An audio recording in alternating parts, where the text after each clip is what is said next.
Okay, so there should not be any rapid changes in your cell volumes. Okay, that is one big thing. Okay, only a factor of 1.18, to be exact, 1.18 is allowed. Okay, or maximum 1.2. So if you have a cell of 1 centimeter wide by 1 centimeter, the next cell should be 1 centimeter in the x by 1.2 centimeters in the y. That's it. Okay, not more than that. So your growth factor, if you look at your points as varying in a geometric progression, your that r will be there, right? Ar square, etc. Your r should be 1.2, less than 1.2, and you will be getting good results. Okay, that will be a very smooth mesh. Okay, there are some cell shape metrics, that is some things to consider about the skewness of the or the cell shapes. First is the skewness. Okay, skewness is nothing but the difference between the shape of the cell and the shape of an equilateral cell or of equivalent volume. So you cannot give what do you say, a parallelogram which is highly skewed. Okay, I told that you can use quads, but you cannot use any quad that you like. Maybe you have a parallelogram which is skewed in a very highly, that is the distance between that what do you say, not the base, the height, the second direction. If the angle is very acute or very obtuse, you are going to get, if it is not 90, if it is very very small, very small compared to 90, or very large compared to 90 degrees, you are going to get highly skewed cells. Okay, in this example you can see, right, this is a good quadrilateral triangle where you have 90 degrees as the angle. If you have something less than 90 degrees, okay, you are going to get some skewness. So you can measure this skewness. Okay, if you select in your meshing software and find out the skewness of your whole grid, it will average for all the quadrilateral elements, and it will find out and will give it to you, and will give you a score. Say something like, if skewness is 1, it is good. If the skewness is 0.3, or if it is less than 0.5 or something, it's going to be bad. So a general rule is that maximum skewness for a triangle mesh should be below 0.95 with an average value of 0.33. So triangles, it's really difficult to these triangles are equated to an equilateral triangle, but still your order of accuracy will suffer. Okay, and you can compute the skewness by some formulation like this. The angles between these sides. Okay, so skewness is nothing but, if you use a highly skewed triangle or a highly skewed quadrilateral, or even a hexahedron in 3D and a tetrahedron in 3D as well, you are going to lose your order of accuracy. Why? Can anyone tell me? Can anyone guess why this happens? Why skewed elements are bad? Why could they be bad? Any guesses? You need not give me the right answer, but you can guess. Isn't it like dependent on the shape of the element? Like each of the elements should have a similar shape.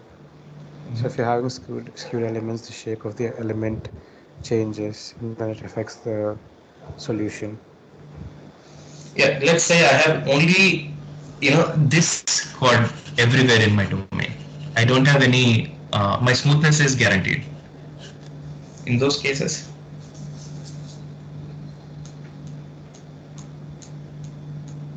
is it Dinesh that who answered? Sai Dinesh? Yes, sir. Okay. Okay. So what happens is, CFD, all the equations when we generate, okay, if you look at the Taylor series, we are only expanding in the x direction, or we are only expanding in the y direction, as if x and y are decoupled. They are orthogonal to each other. Whenever we select I comma j, whenever we are saying I and j, we are always referring to a Cartesian system. Okay, or some orthogonal system, orthogonal basis. So we are saying that your this line is always perpendicular to this line. That's what we are expecting when we do even our basic analysis. What is happening here is we are solving in a non-orthogonal basis. Okay, that's the main idea. So your I lines are good. They're aligned to your x-axis, but your j lines are not aligned to your y-axis. So what happens is you are in a non-orthogonal basis. So what happens is here locally, if you see this coordinate system, it is not non-orthogonal. So there is a huge penalty of non-orthogonal system, because whatever we are deriving using Taylor series, we are not doing coupled stuff. We are not saying some kth point we are doing this or jth point we are doing this. No, we are always decoupling x, y, and z axis. So that is where this CFD plays up. Okay. Till now we don't have any methods which solve this problem. Okay, this is a weird problem that occurs only in CFD. You know why? Because when we are trying to disassociate waves in the x direction and y direction, there is fundamental ways in which we resolve the waves. For example, acoustic waves, pressure waves, all these waves travel in orthogonal to each other. Okay, whenever we develop solvers, we assume orthogonality and we develop all the algorithms. And we don't have truly multi-dimensional. I'm talking about the Riemann solvers. Okay, we don't have a truly multi-dimensional Riemann solvers. That is still a topic of research, and because of that, that is we don't know how to resolve waves in 2 dimensions and 3 dimensions fully. So that is why we are unable to and overcome this problem. And that's why people say don't use this measure simply. The people say don't use highly skewed grids, because we all our design, starting with our Taylor series to our Riemann solver, all these assume that we are working on orthogonal grids.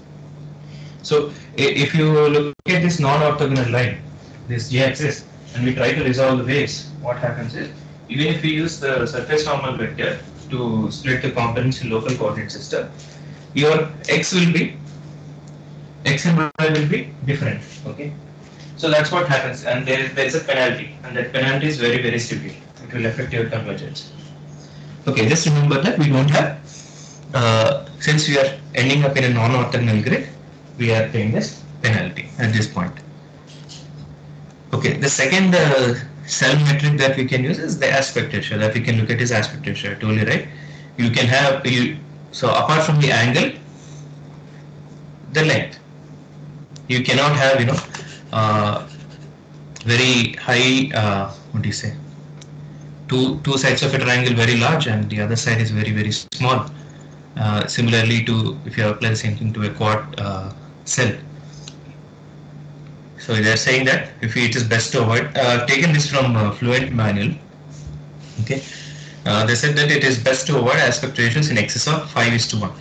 So if you have 1 centimeter here, you should not take more than 5 centimeters in your longest side. Okay, the shortest to longest side ratio, longest to shortest side ratio should be 5:1. Okay, and they're also saying that you can stretch it up to 10:1, but I don't think so. They do it for a class of problems. Some problems you might get 10:1. You might get good results because the fluid might not be changing much in your y direction compared to the x direction compared to the y. Okay, axisymmetric problems or some problems where there are only changes in the x direction, more changes in the x direction compared to y. In those cases, you can have a coarse grid in the y direction, and you can get away with some aspect ratios. Okay, but make sure that they do a class of problems. So, for example, turbomachinery, if you have rotating flows, you cannot play around with your aspect ratio. It will be severely restricted. For example, if you are solving flow over a windmill, that will be a rotational problem, the rotational axis, and you should have a good aspect ratio in both an x direction and y direction. Okay, it should not be greater than 5. That's what the Fluent people are saying. I didn't check it, but I don't use more than 1.5 to smoothness, that smoothness will dictate this aspect ratio. Okay, my aspect ratio is dictated by the smoothness of 1.2, that is 20% increase, that's not more than that. Okay, so first we have seen this is the mesh quality. You look at the skewness. Second, aspect ratio, smoothness. That's it. So it's more about how you place your elements and what is the shape and size of the elements that you select. I would strongly suggest that whenever you are in CFD, don't use anything other than your quadrilaterals and hexahedrals. Okay, because your see if you look at a triangle, it is obviously a non-orthogonal basis that the equilateral triangle or even a highly skewed triangle has, isn't it? Unless you say that I have right angle triangle, but if you say that I have right angle triangle, the other side will not. So if you have a right angle triangle here and this side, this angle will be 45 degrees, which is not, again, it violates the orthogonality of the basis. So then also there also you'll have end up with a problem. So you cannot guarantee anything in triangular grids. So you'll end up pumping millions of triangles instead of if you can get the solution in say 5 lakh cells using quads, you'll be using 20 lakh cells or 25 lakh cells in triangular using triangles. So you'll use up a lot of computational resources and you're actually paying a lot of electricity when you're solving these problems. Okay, any questions so far? Sir, in the skewness parameter, right? So you said that it's because the Taylor series you're taking XY coordinates. Mm-hmm. So in the case, so what if we take it like as a cylindrical coordinate system or a spherical coordinate system? So if you have like all your elements are skewed, like the highly skewed quad, then you could like get the Taylor series in terms of cylindrical coordinates or spherical coordinates, and then you would still get accurate values. Good. Okay. It's a good thing. First thing, when I said orthogonal basis, it could be XYZ or it could be R theta Z. Okay.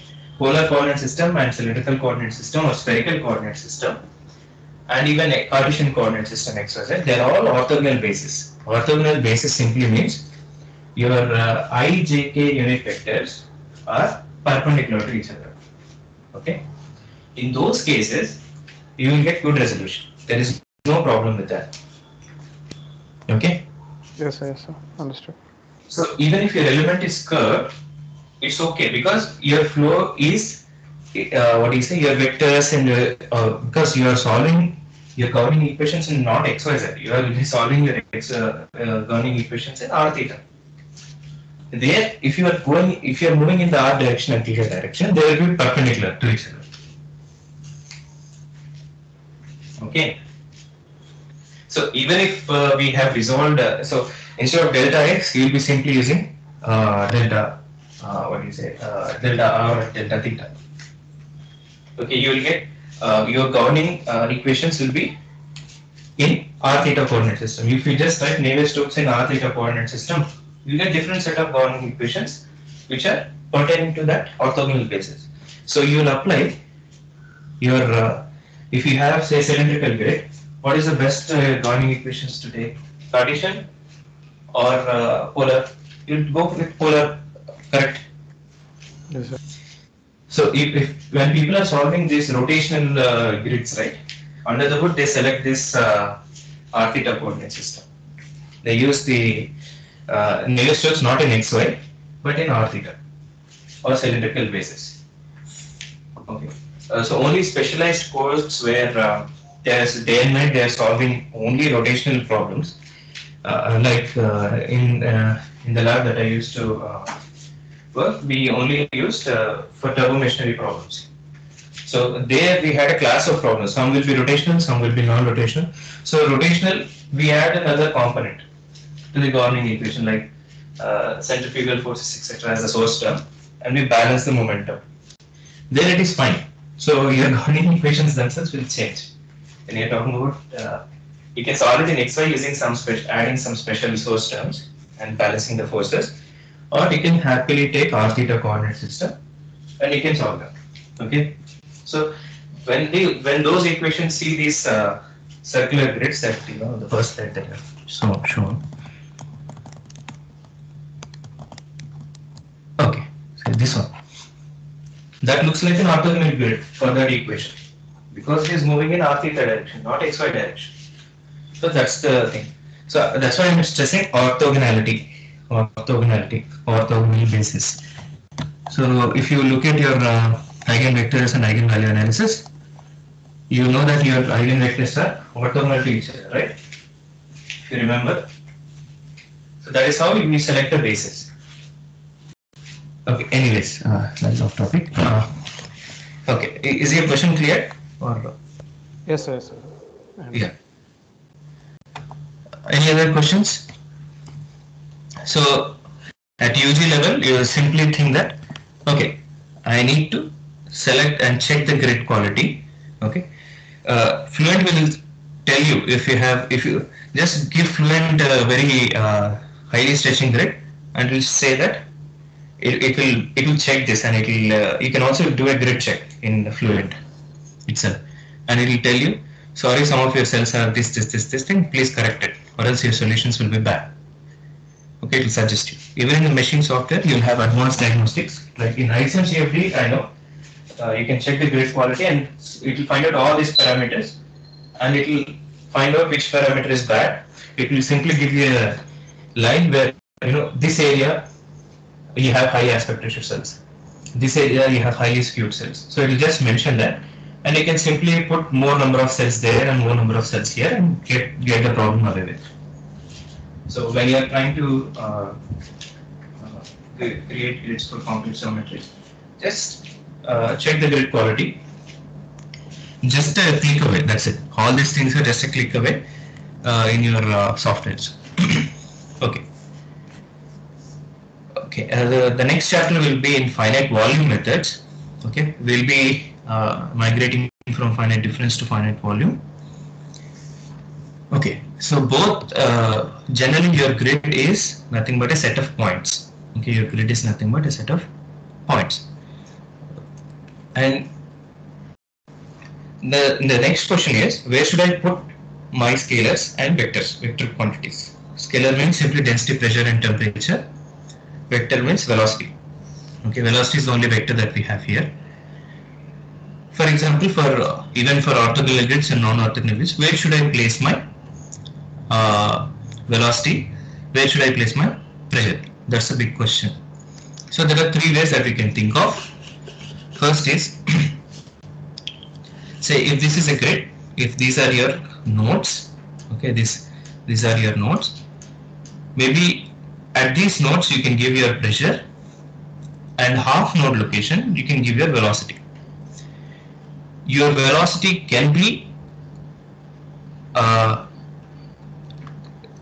defined as normal to the faces. Okay, for example, u is always perpendicular to this face. Even if this, these faces are changing direction, what is happening here? This u is perpendicular here, and what is happening here? This will become v. This v will be perpendicular to this face. So your velocity vector is always normal to the face. Or you can align your velocity vector naturally. That is, x-axis I'm only denoting u, y-axis I'm only denoting v. Okay. Or the primary choice that we have seen is till now, at all nodes or grid points, you just place your pressure and velocity at the same location. You just place your pressure and velocity at the same location.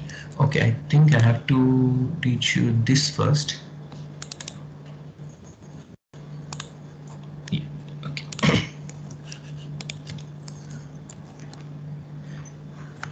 Okay, so let's take a step back, and let's say that each and every point you have velocity. U velocity is 20, V velocity is 5. So we have in the right point next to this point, we have U is 40 and V is 5. But in the top point, you see that V is changing, velocity V is changing, V is 2 and U is 20. So let's take the incompressible continuity equation and let's apply central difference. Central difference is second order, right? So when we do that, we get ui plus 1 minus ui minus 1 by 2 delta x plus vj plus 1 minus vj minus 1 over 2 delta y equals to 0. So we have a distribution called a zigzag distribution. Okay. So we have a wavy type of distribution. Okay, it's more or like sine wave. We have 20 here, 40 here, 20 here, 40 here, 20 here, 40 here. So it's a zigzag like distribution. So when you try to compute your derivative, what is the value that you get? So this is, so you want to find out the derivative dou u by dou x here and apply central difference. What are you going to get? ui plus 1 minus ui minus 1 by 2 delta x. ui plus 1 is 40, ui minus 1 is 40 by delta x is by some 2 delta x. So what is going to happen? 40 minus 40 is 0. The derivative at this point will be 0. Is it 0 at this point? No, sir. No. Why? Because see, derivative is only 0 if velocity is 40 here, right? There is no slope. Slope is parallel to x-axis. So here, what is the issue here? What is happening here? Because of this zigzag distribution of velocity, this central difference is missing out the information at ith point, and it is unable to see. It is blind to this ith point, and hence it is saying that even in y direction 2 minus 2 by 2 delta y is 0. But actually we know from experience that say the du by dx and dv by dy are non-zero at this point. So how can you solve this problem? If you are even unable to get the derivatives correctly, so you are bound to get these zigzag like distributions in your CFD. Maybe fluid will vary. Maybe it's not zigzag, it may be like a sine or a cos wave, okay, that is traveling. It's a simple smooth wave which is traveling, and even for that your central difference is not working properly. So the best thing is that the same thing will happen with pressure. What happens with pressure? So in X I have 100, 50, 100 as pressure, in Y I have 8, 50, 8. So if you find out dou p by dou x and dou p by dou y, these two dou p by dou x and dou p by dou y are present in your momentum equations. So if you have similar zigzag variation, you are going to get 0 as your pressure gradient. But your pressure gradient is not 0. It is something non-zero. So to overcome this problem,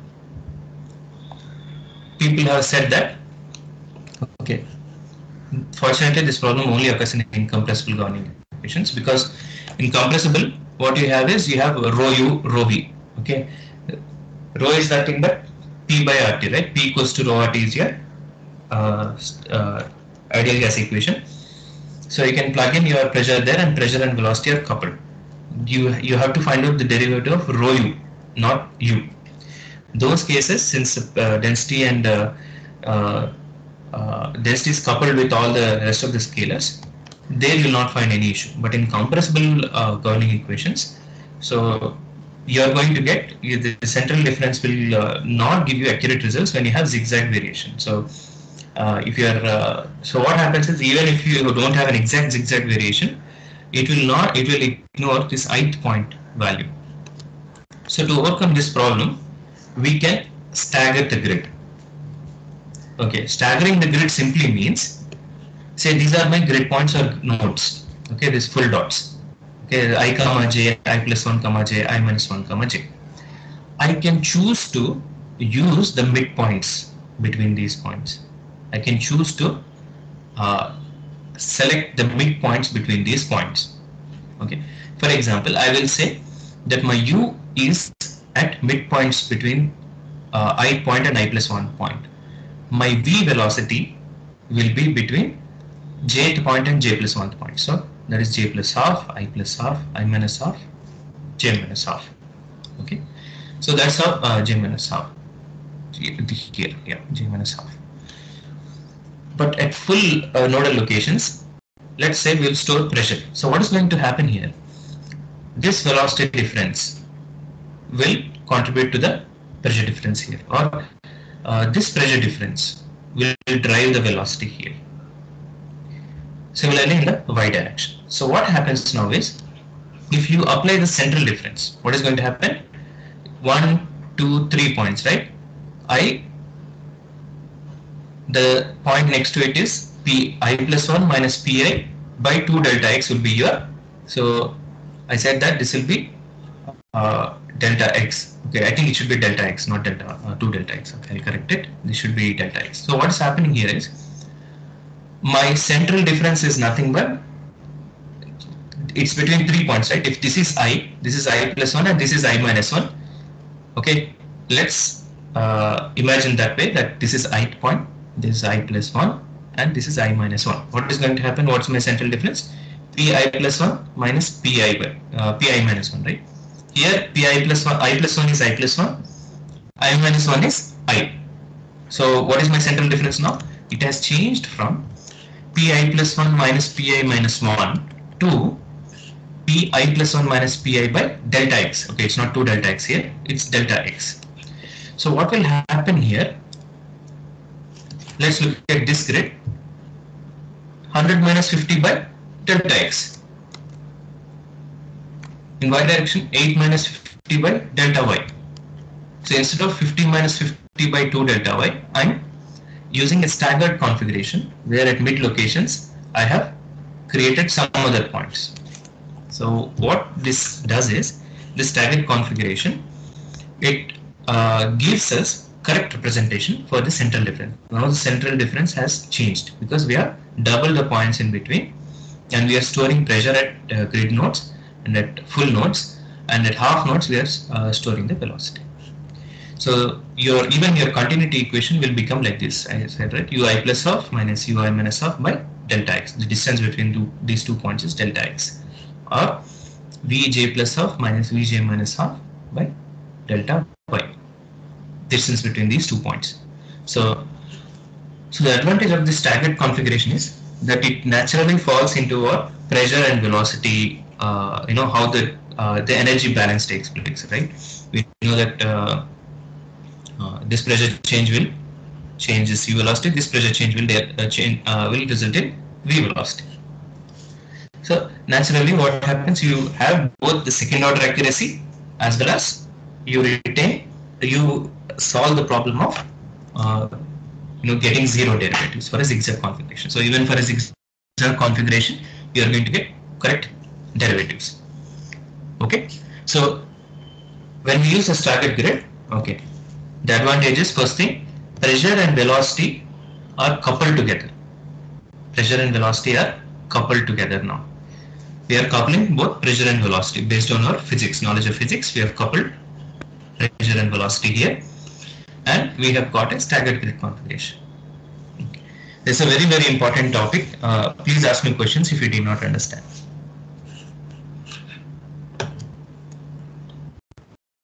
Oh, it's time already. Okay. Okay, you can ask me questions. In the meantime, I'll just post the attendance. I hope you have looked at your submission dates for your lab. I think the first one is due on 3rd of September. Please make sure that you get it done and submit it on VTalk. I just submit a PDF file of your document.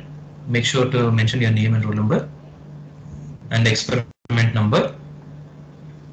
Okay, if you're unable to attend, if you're unsure or if you're unable to answer the the form, the poll that I've given, just type your message in your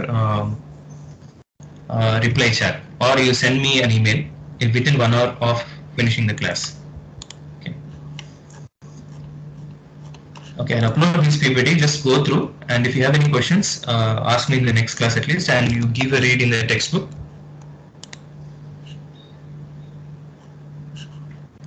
Okay, any other questions?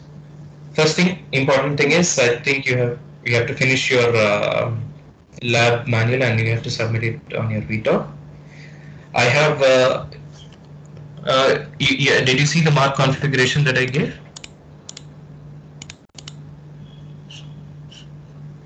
Yes or no? One yes or one no should be sufficient.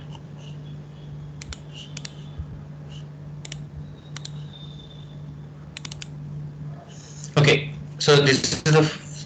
Let me just quickly tell you this. You can solve either one heat transfer problem, 1D or 2D. Okay, any one experiment. I have only reduced the 10 experiment set to 6 experiments because you're working on your systems. You have to select only 2 experiments from any of these 5 experiments. Next, 1, 2, 3, and you have to compulsorily do these 3 problems. This first problem will only carry 8 marks, whereas this problem and this problem are uh, they will be awarded 14 marks each. Okay.